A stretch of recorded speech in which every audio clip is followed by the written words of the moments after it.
Hey fellas, Snorkel MMA here, and welcome to my recap slash breakdown of UFC 305, Israel Adesanya versus Dricus Du Plessis. Starting off with the main event, Dricus Du Plessis versus Israel Adesanya.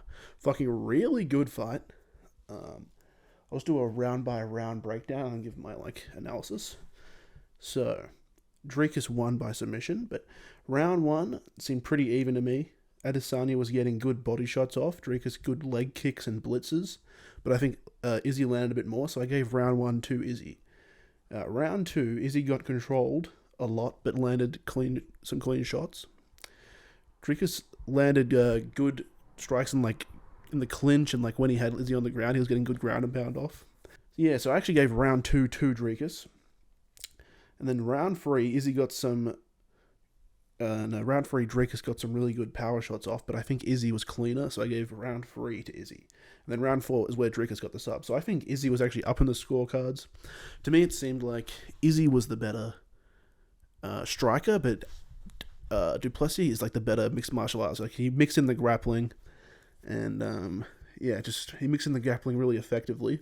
And plus, he's really fucking retarded blitzes that he does, where Izzy's just piecing him up, and then he just gets rocked by a bunch, and then he just goes, just charges in with a fucking running right hand. It was, honestly, I don't understand why Izzy couldn't see that coming. He always lunged forward like that. Surely he could have just slipped him and hit him with a right hook or something. I don't know. I know it's easy to say. I'm basing this off UFC 5. I feel like if some guy was spamming overhands in UFC 5, bro, I'd counter him. But obviously that's a bit different, slightly. Yeah. I got that wrong. Izzy was looking good. To me, it seemed like Izzy was overly emotional, and in the fourth round, he got rocked by Dricus, and instead of trying to evade and get back, get his feet back under him, he did the Max Holloway point down, and then Dricus rocked him again, took him down and subbed him when he should have got. He should have done his Izzy point fighting. He should have just ran around and at least got his composure back. Because I feel like at range he was piecing him up, and he could avoid the autistic onslaughts that Dricus was doing, running at him. But yeah, I think he was just overly emotional, and he wanted to really knock Dricus out, and he just couldn't get the power off. And I think Izzy could have won, but if he just point fighted, but obviously he wanted it to. He was saying he wanted to bring it back to the old Izzy where he's actually getting knockouts and stuff. But I don't think that's the way to do Dricus. I've never seen Dricus actually properly rocked. Really. So, yeah, I mean, it is what it is. I'm not overly pissed that Adesanya lost. And, I think Adesanya might build himself back up. He might get one win, a title shot, or one or two wins. And I think he beats everyone but Dricus and Strickland. Izzy does. Yeah, so I guess it's Dricus Strickland next. That'll be interesting. I think Dricus will win that. Yeah, I feel like Dricus would have learned a lot more from the first fight than Strickland. I don't what can Strickland do? All he can do is what he always does, is jab and tape up the middle. I think Dricus really learned how to counter that with forward pressure, and I think that in the rematch he'll do it more effectively and might even knock Strickland out. See, I'm going Dricus, bro. He's unconventional. It just confuses conventional guys how unconventional he is, and they can't get a read on him because he's just he gets damaged and then just charges forward, and they're just what the fuck. Moving on to the co-main. Well, it's actually not the co-main because it was 3 rounds instead of 5. I swear they were saying it was the co-main, but I guess it's just the fight before the main. Steve Erceg got KO'd by Kai Kara-France in round 1. I don't know, it was weird. I feel like in the fight, Kai Kara-France was just spamming the same combo, jab overhand, and Steve Erceg was doing good getting away from it, but he never really got a counter on it. It's the same thing. I don't see how in the highest level Dricus can do the same thing over again, just lunging in after he's getting damaged, and Izzy never gets a read on it. And the same thing in this one, how Kai Kara-France can just do overhands, and Steve Erceg never gets a read on it. I know it's hard to punish it, especially in flyweight, where Steve Erceg would be the one guy you think would be able to punish that with his clean boxing. But yeah, eventually he didn't slip out fast enough and got dropped, and Erceg got back up, and Kai Kara-France dropped him again, and then He's just hitting him on the ground and the ref stopped the TKO. It's disappointing, you know, the fucking Cave Goblin won, but it is what it is. Moving on to the fight of the night, in my opinion. Izzy Dricus was good, but this was just such a fucking banger. Gamrot versus Hooker. Fucking crazy fight. I'll gladly take the L for not predicting this right for the Hooker win.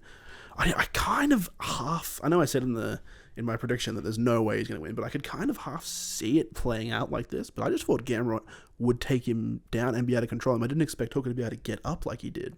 Very surprising. And then when he was up, I was kind of right how he never really cracked Gamrot. But yeah, in place of actually rocking Gamrot, what I didn't see coming was Hooker just going forward and just completely fucking ignoring Gamrot's damage. And Gamrot was hitting with some clean shit, but Hooker just went forward and just pressured him against the fence, which is good, you know, because he doesn't have space for the shot. And yeah, I gave all 3 rounds to Hooker. Round 1 probably was Gamrot, but at the time I gave it to Hooker because I thought that Hooker just got enough offense off, and Gamrot really did nothing on the ground damage-wise in round 1. But yeah, fucking very impressed by Hooker. That was crazy, bro. He had good takedown defense, and he was able to get back up. Mixed with the pressure, bro, I think, yeah. Some people saying that Gamrot won. No, I think Hooker definitely won, bro. He got way more damage off, the way better shots, and when Gamrot got him down, he'd either get back up or he would take no damage when he was down. And I think that I think he's cut up because he has so much scar tissue. It's just like a Nick Diaz situation where he just has scar tissue. He just gets cut every fight, even if he just gets hit. Like, he was hitting Gamrot with the way stronger strikes, I think, in my opinion. So yeah, split decision Hooker. Let's fucking go. Okay, moving down the card to Tuivasa versus Jarzingo Rozenstruik. Tuivasa is a piece of shit. I fucking hate this cunt, bro. Oh my god. It's the same thing about Garn, how he must have like really short reach for heavyweight, I guess, because he can just never get in range of anyone. He's always just fucking throwing moody hooks, like overhands, and he just never hits them. They just avoid it so fucking easily. And then when he gets them against the cage, they just hit him with a body shot or something and then back him up. When they're actually against the cage, he can never do it. And Jarzingo Rozenstruik's head move was insane, because Ty would push him back against the cage, getting hit to the body and shit, and getting jabbed, and getting hit at range by Rozenstruik. And then when Rozenstruik actually got him, Rozenstruik would either clinch him and then get some hits off in the clinch and then circle out, or he would just head move out then circle out, and Ty could just get no offense off. It was actually fucking sad, bro. And I think it was round 2, Ty kicked him, and I think he missed the calf or the leg and hit his knee, and I'm pretty sure he broke his toe in that, because I saw pictures of him after on Instagram. He was walking around with a foot brace or whatever, like a foot shoe, and yeah, you could tell he like fucked up his foot in the end of round 2 and all of round 3. He couldn't really lean on it to get any pressure on it. Like, he couldn't, like, you know, put stuff into his punches because his leg was fucked. Shit performance from Ty. I don't know. That's 5 losses. Like, did he get cut? Was he just versus, like, Shamil Gaziev or some really low heavyweight? And to be honest, I feel like he might lose to Shamil Gaziev. I feel like Shamil Gaziev will just get him down and lie on top of him. Maybe sub him. I don't know. I don't even know if Gaziev has any submissions, but I think he'll definitely just lie on top of him. So yeah, it was all 3 rounds to Rozenstruik. There's no fucking way you could give any of those rounds to Ty. And then one of the judges actually gave Ty all 3 rounds, 30-27 Ty. So it was a split decision for Rozenstruik. But apparently that judge after that got taken off and he couldn't judge any of the rest of the fights on the card. I think that cunt should get fired because that's fucking insane. There's no way you could give any of those rounds to Ty.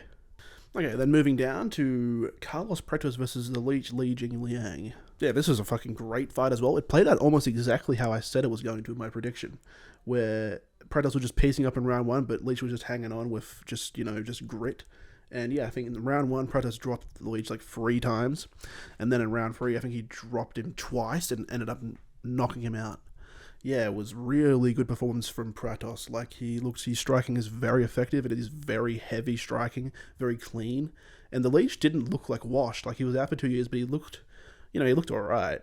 He didn't look good, but I don't think he ever really looks that good, but he didn't look like hopeless out there. And Prates just wiped the floor with him, bro. I mean, the Leech got a few good shots off, but yeah, Prates very impressive, bro. He's going to go far, I think. Yeah, I think he'll go far. I mean, he hasn't really versed any good competition in welterweight yet. I feel like the Leech was a step up from what he's been fighting, but the Leech, he's not really good, IMO. Yeah, but him versus, like, Neil Magny, I think he'd beat Neil Magny. I think he'd rock Neil Magny, and he wouldn't be able to keep him against the clinch like he does. I feel like he would fucking get If Neil Magny just tries to push him against the fence, I feel like he'll get like an elbow or something and drop Magny. Like, yeah, I think he'll beat Magny for sure. But yeah, who else would he fight? Him versus Wonderboy will be fucking a good matchup. I'm not sure how that'll go. I have to think about that some more. But yeah, I feel like he's going to be a contender in the welterweight. Definitely like top 10, and then we'll see from there. You know, he's kind of early to see how far he'll go. He needs to fight someone actually legit.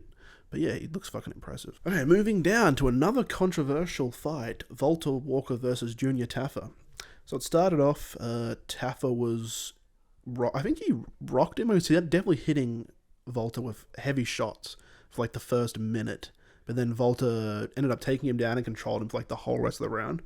Then right at the end of the round, which was kind of a weird fight IQ decision, he should have just said, okay, this round's done, you know, I'll go to the next one. But then right at the end, he tries to get out, he scrambles, I think, and then Valter Walker gets his leg, gets in a really tight leg lock, like rolls around like alligator rolls.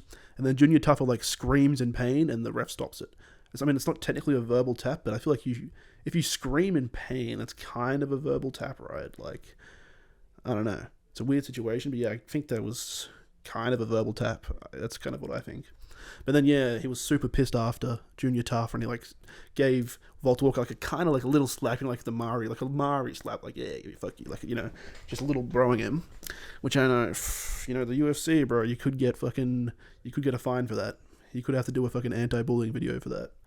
Yeah, I think Junior Tafa's just mad because he has no fucking way to get up off the ground. Like, I don't understand what he's doing, bro. How can you be in the UFC and you're like, as a striker, and you just think no one's going to be able to take you down when you have no takedown defense? Like, surely you're accounting for this. I don't know. Just crazy how it always happens. Okay, moving down to Ricardo Ramos versus Josh Culibao. This is kind of funny. I gave this to Ricardo Ramos. I think that Josh Culibao legit threw this, bro. It was actually fucked, bro. Round 2 was really close. No, round 1 was really close, but Ramos got Culibao in a really close guillotine submission that I think gave him the round, just because it was pretty even on the feet, and then he ended up taking Culibao down and getting him in a really, really close to finishing him. So I think that was round 1. Round 2 was definitely Culibao. He legit had him unable to walk. Like, he leg kicked him, and his leg kick was completely cooked, but he did the stupid fucking thing that everyone does when they have someone injured from leg kicks, where they get on the ground and they just try and kick him on the leg and they don't stand him up and they go down, when you can just get him on the feet and hit him with like 3 more leg kicks and finish them. And he was like emote spamming in round 2 when Ramos was almost fucking gone. Like, he could have just ended it, but he was just like emote spamming like a fucking retard. And then round 3, it was really close, but I gave it to Ramos because it was extremely close in the feet, and Ramos got some control, which I think edged it over for him. So yeah, it's kind of Culibao's fault. You know, I got my pick wrong, but that's his fault for being a cocky retard, just fucking emote spamming instead of finishing the fight. Yeah, it is what it is, bro. Bad fight IQ, immature, goofy. Moving down to the most depressing fight of the night, as O'Neal beat Luana Santos. Casey O'Neal versus Luana Santos. No twerk. No post-fight celebration twerk. All we got was Casey O'Neal doing the Chris Ray gun dance. It was fucking cringe. I wanted to kill myself. It's kind of exactly how I thought it was going to happen. Just Santos was not ready for that jump in competition. She couldn't get O'Neal down, and she was just frozen. Round 1 and round 2, she was frozen. O'Neal froze so fucking slow. Is it just me? I feel like when she does straight, it is so slow. It's actually crazy how slow she strikes. But yeah, Luana Santos just couldn't get her down. And round 1 and round 2, she was just frozen. Like, she didn't know what to do. She was just I think she was just trying to look for a power shot because she couldn't take her down, and she was just getting outstruck by O'Neal's like 0.25 times speed strikes. Round 3 was kind of closer. She kind of just actually started throwing combinations in round 3, Santos did. But I still gave it to O'Neal just because O'Neal just hit her with more and denied all the takedowns. So yeah, unfortunately no twerk. Yeah, depressing. Okay, moving down to a really good fight. I think Jack Jenkins should have got a performance of the night. He probably did. I didn't look it up. But Jack Jenkins versus Herbert Burns. It's ended with Jack Jenkins TKOing Burns in round 3. From the very start of the fight, Burns was just like phantom checking leg kicks because he was worried about, because Jack Jenkins has actually broken 3 people's legs in the past because he's like a old school Aldo leg kick spammer back in the day. But yeah, because of that, that just opened up Jack Jenkins boxing like crazy. He was throwing really clean combinations, like body, head, and then Burns was just consistently phantom leg checking, which made, just opened up the boxing. And then eventually when he was piecing up the boxing, the leg kicks came live and he fucked up his leg.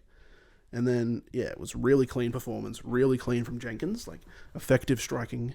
And Burns could never really get him down and keep him down. And, Burns didn't quit like I thought he would. He stuck in there for a long time. He didn't throw in the towel in round 2, and he, because I think they were saying it when he was walking out that he's not going to rely on grappling only. He's going to wait for it to be live instead of just going for shots, instead of going for shit shots. But Jack Jenkins looked really fucking good, bro. Clean as fuck. Okay, moving down to Tom Nolan versus Alex Reyes. I got this one right. I got all of, before the main card fights right. And then the main card, I got, all of them wrong pretty much, which is fucked. Tom Nolan versus Alex Reyes. This was a kind of impressive performance from Tom Nolan, I guess. I guess it just showed that he doesn't need the KO and he can last 3 rounds, and he didn't even look tired. He looked really good conditioning-wise.